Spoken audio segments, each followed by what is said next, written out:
Hi, this is Erin. I usually do videos about bird care with my conure Orion and my doves Luna and Apollo, but there's something else I want to discuss.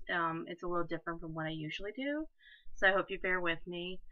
I'd like to talk a little bit about the Nicole Arbour story that's come out, where she did a comedy piece about fat shaming. And I know there's been a lot of responses about it, and I just felt like I wanted to add mine in as well. Fat shaming, contrary to what you might say, is a thing, but so is skinny shaming and any kind of body shaming in society. And it makes me really, really, really sad to have people say that this thing doesn't exist. Our society is filled with how women and men should look. You go into a store and you see the thin model pieces. There's not a lot of plus size clothing out there, and the clothing that is out there tends to look a bit more like burlap sacks. It's like people who are overweight have to hide that fact. They're not allowed to show off their curves or show off anything because that's not acceptable in society. That's why I'm glad stores like Dress Barn and Target are starting to get bigger sizes for people, and Maurice's too. But anyway, in relation to her video, it's really unfair um, to say that fat people are lazy, that fat people should just stop eating food. And her point about, this isn't directed at people who have issues that are causing their weight gain. This is directed at anybody who feels shame towards their body. Anybody who's been called too fat or too skinny or too short or too tall.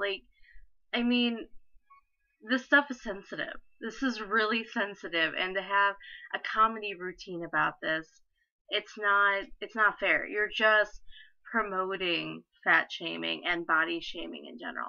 I'm a large woman. I know this. I have been a large woman most of my life.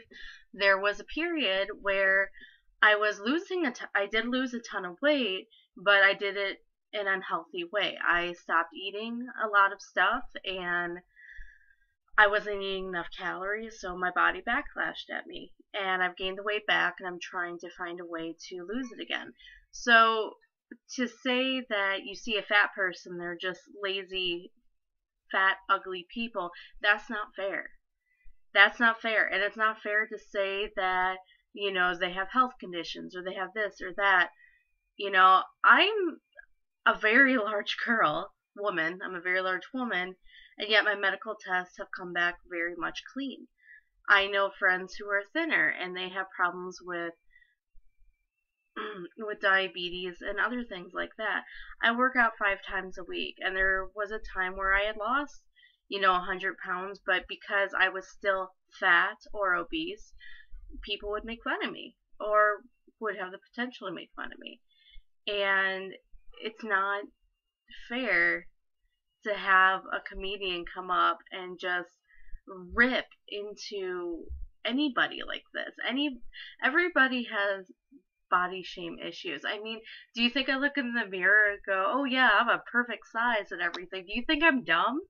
I don't realize that I'm overweight, that I should lose weight for my health? Do you think I don't notice the looks that people give me? Do you think I don't hear the words that people say to me when I walk past them?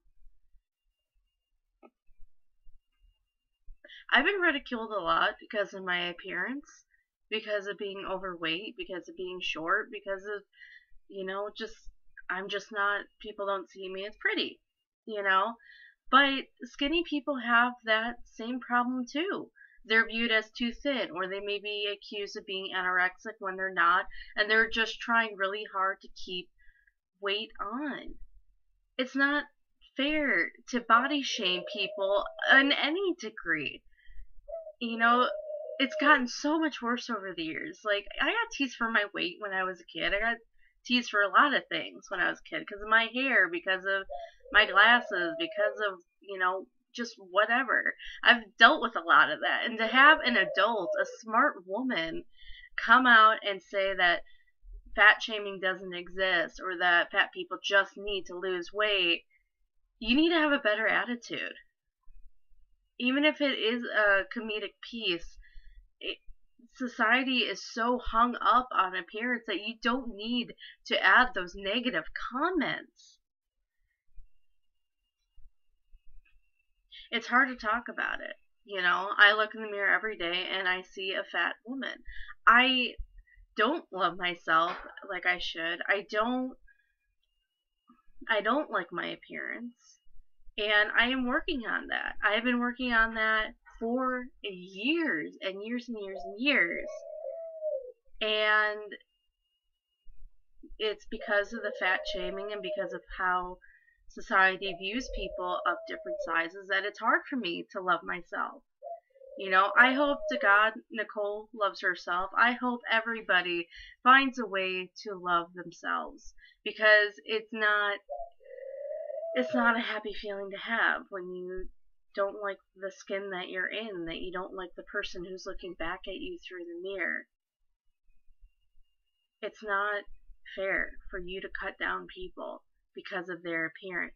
You have no idea what they have been through. You have no idea what challenges they have endured. You have no idea the feelings that go on deep inside about how they look. And again, this goes for anybody, any woman, any man who thinks I need to be thinner, I need to be smaller, I need to be larger, I need to be more muscular. Society sets this tone that we have to be a certain way, and often that's unattainable. Unattainable, there we go. And the U.S. is heavily obese. We know this. But part of that problem is because healthy food's expensive and non-healthy food is less expensive. So if you go to the store and you have only a small amount of money to use, what do you think you're going to get? It's just, I just wish people would think before they say something like this. You don't need to put this out and throw it in a person's face that, oh, you're fat, you need to lose weight. Surprise! Shock! Do you think we're dumb? Do you think we're dumb? We just don't realize it? Anyway, I just wanted to speak on it. I just want to say, I hope everybody who watches this, listens, or deals with societal views finds a way to love themselves, finds a way to accept themselves for who they are, and ignore all the haters. It doesn't matter what they think. What matters is what you feel on the inside. So, find your beauty and find your happiness.